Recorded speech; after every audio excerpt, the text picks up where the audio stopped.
Tai treneri pagaliau ledai pralaužti pirmojo lygoje. Sveikinimai su pergalė. Kokios mintis po rungtynių?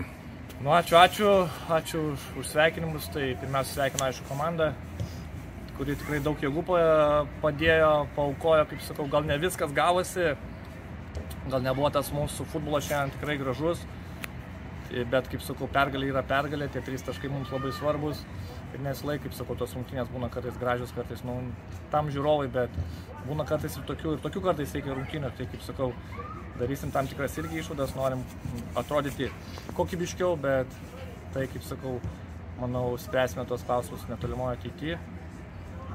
O daugiau taip, džiugu, kad ta pergalė, kad pagaliau pralaužėm tą lygiųjų tokį, kaip sakau, aišku, rungtynės dar nedaug, bet manau vis tiek labai svarbu, nes tikrai turėjom puikių progų, daugiau galbūt įmušti, aišku, ir varžovas turėjo, bet manau, pelnytai galbūt negaliu sakyti, kad 3 taškai mūsų, bet manau, mes šiandien buvom dalim bent procentų geresni.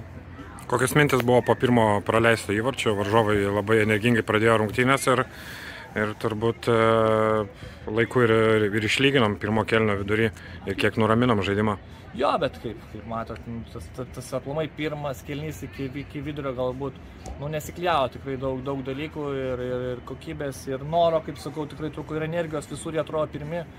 Bet, kaip sakau, mūsų lyg ir 11-11 buvo, bet kažkaip atrodo, kad jų ir daugiau būtų. Nu, kaip sakau, iš mūsų ko negali atimti, tai noro. Tai man pirmas 30-25 gal pritrūko to tokios biškį energijos iš mūsų pusės, bet, kaip sakot, išlyginom ir, manau, padarėm išvadas po rūbiniai tam tikrų pokalbių ir, manau, vyrukai, kaip sakau, vienas kitam pažiūrėjo galbūt į akis ir truputį pakeitėm tą savo mąstyseną ir tas antras kėlinys, manau, buvo kažkiek, manau, geresnis. Prieš rungtynes komandai akcentavote, kad turi būti karštos širdis ir šaltas protas ir galbūt pirmam kėliny ir to šalto proto pritrūko, antro kėlinio vidury kažkiek komanda ir nusiramino, bet bet karštų širdžių šiandien turbūt nestokojo.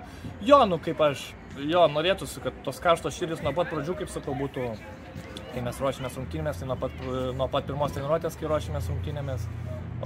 Ir paskui, kaip sakau, apšilimas. Tai nuo to mes turim įeiti į apšilimą jau su tam tikrom emocija, su tam tikra energija, bet, kaip sakau, šiam pradžiui jos trūko, bet paskui to širdis padidėjo antroji pusė, kaip sakau, rungtynių ir dėl to džiaugiuosi, o dėl šalto proto jo, kartais reikia, kaip sakau, ir tą stabdį jungti, ne tik tą greitį naudoti, bet ir kartais nuraminti tą komandą, suvaldyti ir tiesiog patiems, kaip sakau, pailsėti su to kamuoliu. Tai čia, tam tikri futbolo dalykai. Jūsų kolegai Tadui, vyriausiam treneriui, nutiko nelaimė, žaidžiant padėlį. Kiek jo trūko šiandien ir kaip keista buvo vėl stoti prie komandos vairo po? Turėjau, kaip sakau, ausį, laikinai šitien turėjau, tai pasiskambinant, tai vėl, kaip sakau, tai labai aišku trūko, tai man, žinot, daug kas labai nauja ir visą kitą, bet tokia, kaip sakau, situacija, jinai į naudą, kaip sakau, pirmiausia man ir anksčiau ar vėliau tą situaciją turės atsistoti. O daugiau tai šią pergalę, manau, skiriam Tadui.